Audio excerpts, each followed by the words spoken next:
नमस्कार दोस्तों। ज्ञानायन एकेडमी के डिजिटल प्लेटफॉर्म पर आप सभी का स्वागत है। तो अभी हम ज्ञानायन के एकेडमी पर सीईटी 12th लेवल के लिए अर्थव्यवस्था का टॉपिक शुरू करेंगे और अर्थव्यवस्था के जितने टॉपिक है वो इस चैनल पे पढ़ाएंगे। तो सबसे पहले हम देख लेते हैं कि सीईटी का सिलेबस क्या क्या है।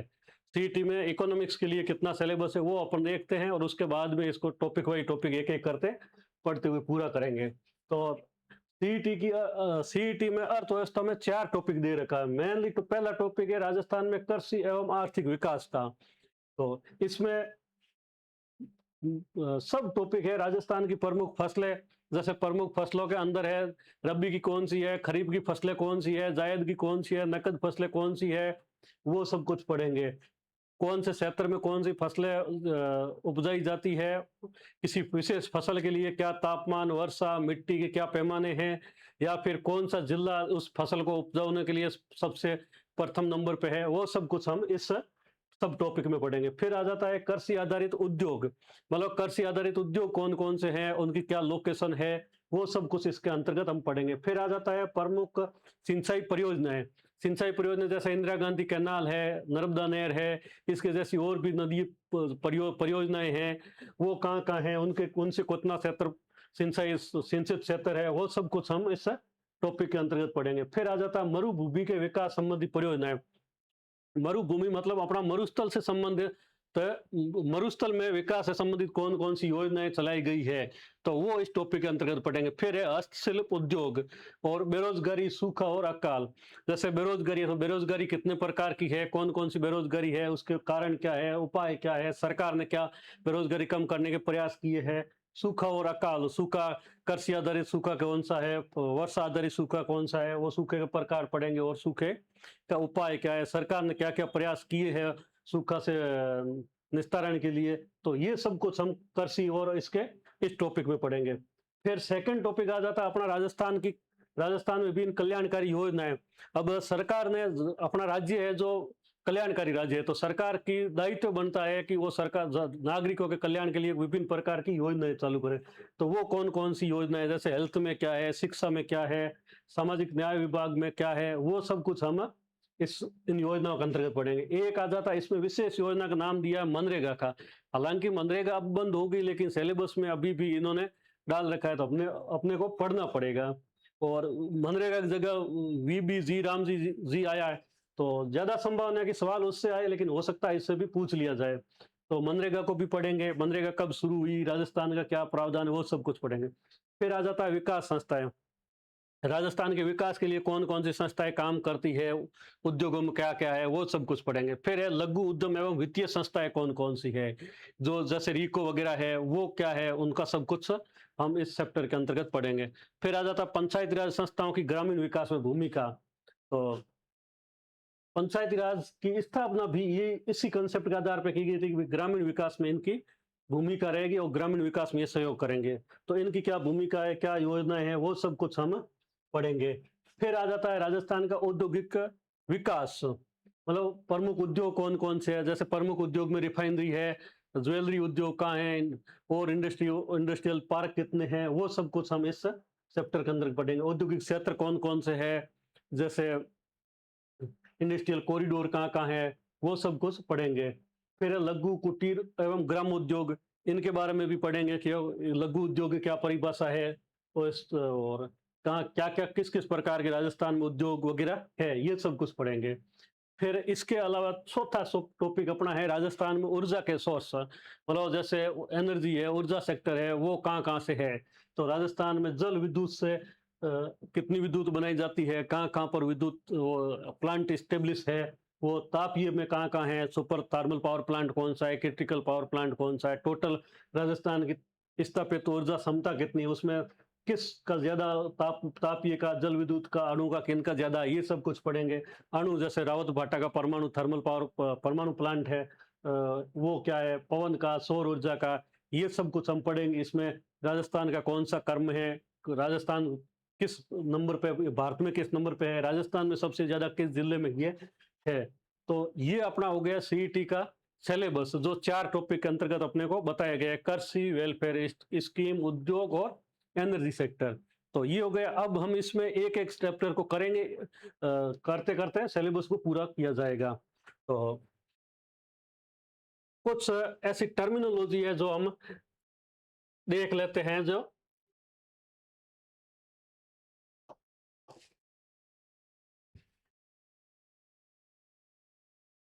कुछ टर्मिनोलॉजी इकोनॉमिक्स को पढ़ने से पहले उनको समझना जरूरी होता है। सिलेबस को देख लिया, सिलेबस को डिस्क्राइब कर लिया, कौन कौन से टॉपिक है, कैसे हम किस सीक्वेंस में पढ़ेंगे। सिलेबस जिस सीक्वेंस में सिलेबस दिया है उसी सीक्वेंस में हम सिलेबस को कंप्लीट भी करेंगे। तो उससे पहले कुछ कंसेप्ट आते हैं, जैसे एक कंसेप्ट है सकल राज्य घरेलू उत्पाद। तो एक कंसेप्ट है जीडीपी का, सकल घरेलू उत्पाद जीडीपी। तो जैसे भारत का पूरे होगा तो जीडीपी होगा, सकल घरेलू उत्पाद। एक साल के अंदर भारत की भौगोलिक सीमाओं के अंदर जितना भी उत्पादन होता है उसकी बोलेंगे जीडीपी।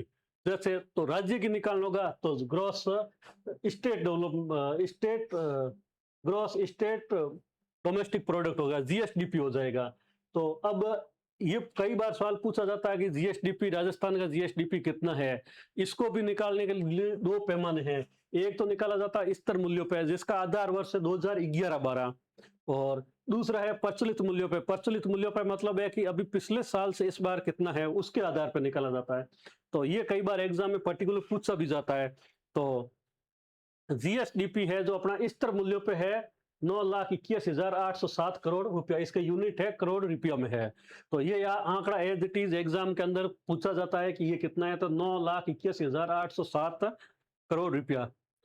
और प्रचलित मूल्यों पे यह ध्यान रखना, स्थिर मूल्यों के बाद में प्रचलित, स्थिर मूल्यों का आधार वर्ष अपना 2011-12 और अभी चल रहा है 2026। तो 15 साल के अंदर जितना महंगाई बढ़ा है, कुछ उत्पादन बढ़ा है, कुछ वैल्यू एडिशन हुआ है, तो उसकी वजह से प्रचलित मूल्यों का वैल्यू हमेशा स्थिर मूल्यों से ज्यादा ही रहेगा। तो प्रचलित मूल्यों पे इसका लगभग लगभग देखें तो दुगने के करीब है। तो प्रचलित स्तर मूल्यों पे 981 है और प्रचलित मूल्यों पे 18,75,413 करोड़ रुपया। ये है अपना प्रचलित मूल्यों पे राजस्थान का जीएसडीपी। फिर है राज्य सकल राज्य घरेलू उत्पाद वृद्धि दर। मतलब अपनी अपनी जैसे हम बात करते हैं कि भारत की जीडीपी 7% से बढ़ रही है, 7.5% से बढ़ रही है, आईएमएफ ने ये बताया, वर्ल्ड बैंक ने ये डाटा जारी किया, आरबीआई का ये अनुमान है, वो सब कुछ देखते हैं। तो वैसे ही राजस्थान का जीडीपी है जिसको हम जीएसडीपी कहेंगे, तो वो जीडीपी, राजस्थान का जीएसडीपी कितनी रेट से ग्रोथ कर रहा है, तो वो भी फिर निर्भर करेगा कि स्तर मूल्यों पे है या प्रचलित मूल्यों पे। स्तर मूल्यों पे इसकी ग्रोथ रेट है 8.66% की रेट से, और प्रचलित मूल्यों पे रेट है 10.24% की रेट से। ये प्रचलित मूल्यों पे प्रचलित मूल्यों पे है 10.24% की रेट से इसकी ग्रोथ है। ठीक है। फिर सकल राज्य मूल्यवर्धन में स्तर मूल्य पर क्षेत्रवार योगदान, जैसे अपने जीडीपी में कृषि का कितना योगदान है, उद्योग का कितना है, सेवा सेक्टर का कितना है, वो देखेंगे, उसका कितना परसेंटेज हिस्सा है, वो सब कुछ देखेंगे। वो भी देखेंगे कि स्तर मूल्यों पे कितना है, प्रचलित मूल्यों पर कितना है, तो उस हिसाब से देखना है। तो सकल राज्य मूल्यवर्धन में स्तर मूल्यों पर क्षेत्रवार योगदान में कृषि का ध्यान रखना सबसे ज्यादा सेवा क्षेत्र का है। भारत का अगर जीडीपी देखेंगे उसमें भी सेवा क्षेत्र का है और राजस्थान में भी सेवा क्षेत्र का है, क्योंकि भारत ने सर्विस सेक्टर पे ज्यादा काम किया है। तो सबसे ज्यादा अगर देखेंगे तो सर्विस सेक्टर पे है 46.46 है, स्तर मूल्यों पे है सबसे ज्यादा। और सेकंड नंबर पे आएगा उद्योग, भारत का भी जीडीपी में उद्योग सेकंड नंबर पे आएगा, और उद्योग का डाटा है 28.21% टोटल जीएसडीपी में 28.21% उद्योग का योगदान है, और 25.33% योगदान है एग्रीकल्चर का, कृषि का स्तर मूल्यों पर। तो ये तीन डाटा एज इट इज अपने को याद रखना है, एग्जाम में पूछा जाता है डायरेक्टली। फिर आ जाता है सकल राज्य मूल्य, प्रचलित मूल्यों पे कितना योगदान है। तो स्वाभाविक सी बात है, स्तर मूल्यों से प्रचलित मूल्यों में थोड़ा सा बदलाव होगा। वो बदलाव कितना होगा, तो वो बदलाव ऐसे है कि सेवा क्षेत्र का यहाँ पे तो है 46%, लेकिन यहाँ पे हो गया 46.71%, थोड़ा सा ग्रोथ हो गया, इसमें ज्यादा हो गया। लेकिन उद्योग का मामले में यहाँ थोड़ा सा उल्टा है, वो ध्यान रखना है। उद्योग का स्तर मूल्यों पे तो 28.21% है, जबकि प्रचलित मूल्यों पर है 26.55%। तो इतना ये कम हो गया है। तो कम हुआ है तो वो कहाँ जुड़ेगा, तो एग्रीकल्चर में जुड़ेगा, कुछ कुछ सेवा क्षेत्र में जुड़ेगा, और जोड़ के टोटल 100 हो जाना है। तो एग्रीकल्चर में भी 25.33 से 25.74% बन गया। तो एग्रीकल्चर का और सेवा क्षेत्र का बढ़ा है और उद्योग का कम हुआ है, ये अपने को याद रखना है। फिर है सकल राज्य घरेलू उत्पाद स्तर, सकल राज्य शुद्ध राज्य घरेलू उत्पाद कितना है, शुद्ध राज्य घरेलू उत्पाद स्तर मूल्यों पे कितना है और प्रचलित मूल्यों पे कितना है। तो स्तर मूल्यों पे है 8,59,333 करोड़ रुपया और प्रचलित मूल्यों पे है 16,85,118 करोड़ रुपया। ये याद रखना है शुद्ध राज्य घरेलू उत्पाद कितना है। फिर एक डाटा पूछा जाता है प्रति व्यक्ति आय कितना है। तो प्रति व्यक्ति आय होता क्या है, ये भी कई बार पूछा जा सकता है। तो प्रति व्यक्ति आय राज्य की जितनी इनकम है उसके अंतर्गत राज्य की जनसंख्या का भाग देंगे तो एक व्यक्ति की अपने को आय मिल जाएगी। वो एक अनुमानित एवरेज आय होगी। उसमें कुछ लोग हैं जो 15 साल से छोटे बच्चे हैं, वो कोई काम नहीं करते, कुछ बुजुर्ग हैं जो काम नहीं करते, कुछ 15 और 60 साल के बीच के लोग भी है लेकिन रोजगार में नहीं है तो वो भी काम नहीं करते, लेकिन प्रति व्यक्ति आय में उनका भी हिस्सा शामिल किया जाएगा। तो वो एक अनुमानित होता है कि प्रति व्यक्ति आय अपनी कितनी है। वो भी फिर दो पैमानों पे मापा जाएगा, स्तर मूल्यों पे, स्तर मूल्यों का वो ये आधार वर्ष 2011-12 और प्रचलित मूल्यों पर। तो स्तर मूल्यों पे अपनी आय है 1,03,189 रुपया है, इसकी यूनिट है रुपया में। तो प्रति व्यक्ति आय ऐसा भी पर्टिकुलर पूछा जाता है कि प्रति व्यक्ति आय स्तर मूल्यों पे कितनी है या प्रति व्यक्ति आय प्रचलित मूल्यों पर कितनी है। तो दोनों को अपने को अलग अलग याद रखना है और स्तर मूल्यों से प्रचलित मूल्यों में जाएंगे तो स्वाभाविक सी बात है अपने को ग्रोथ दिखेगी। तो स्तर मूल्यों पे है 1,03,189 रुपया और प्रचलित मूल्यों पे है 2,02,349 रुपया। तो 2,02,349 रुपया है प्रचलित मूल्यों पे।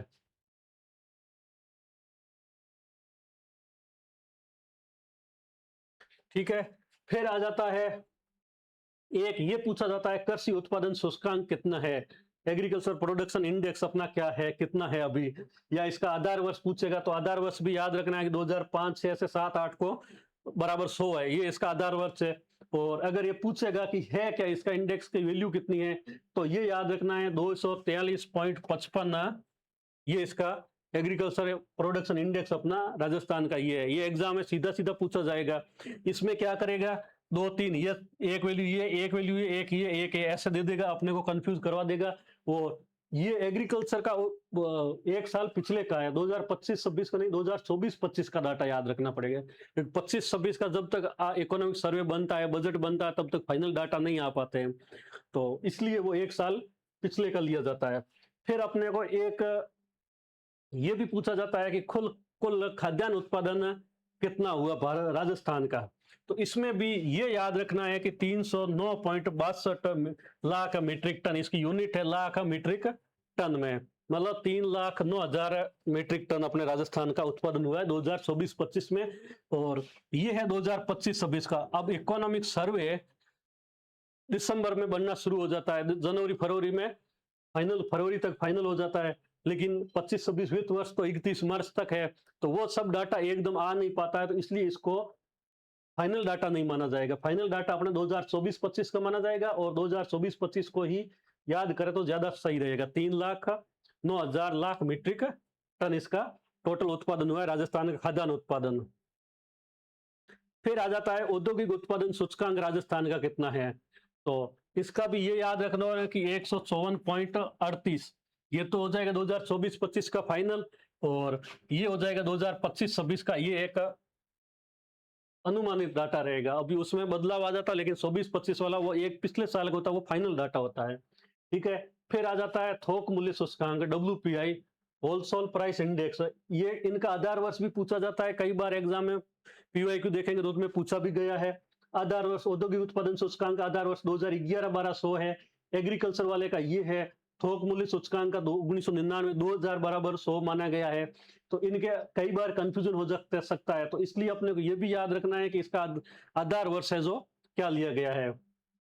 तो WPI अपने को याद रखना है, मेनली ये याद रखा जाए तो ठीक रहेगा, 396.72।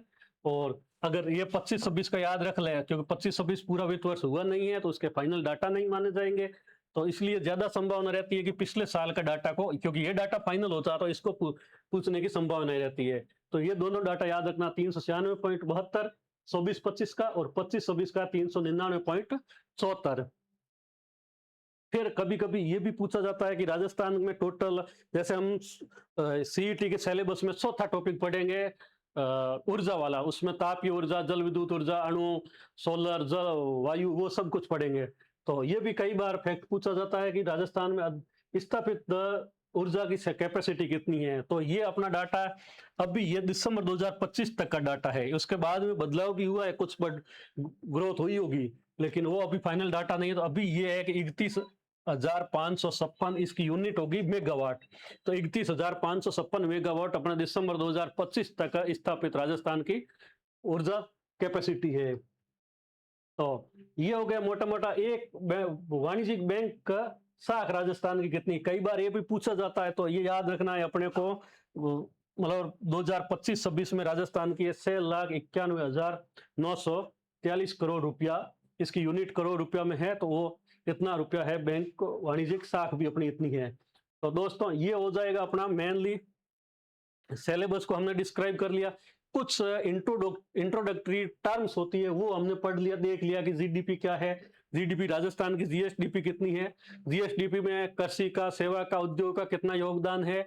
उसके बाद में हमने देख लिया कि डब्ल्यूपीआई क्या है, कृषि उत्पादन सूचकांक क्या है, औद्योगिक उत्पादन सूचकांक क्या है, भारत की, राजस्थान की स्थापित एनर्जी सेक्टर में एनर्जी ऊर्जा कितनी स्थापित, कितने मेगावाट की है, ये सब कुछ हमने पढ़ लिया। तो अगली क्लास में हम राजस्थान में कृषि एवं आर्थिक विकास इस टॉपिक को शुरू करेंगे, और पहले ये कृषि वाला करेंगे, फिर उद्योग वाला, फिर सेवा क्षेत्र का, और फिर ऊर्जा का। 4 टॉपिक है, चारों को सीक्वेंस में, इसी सीक्वेंस में पढ़ेंगे।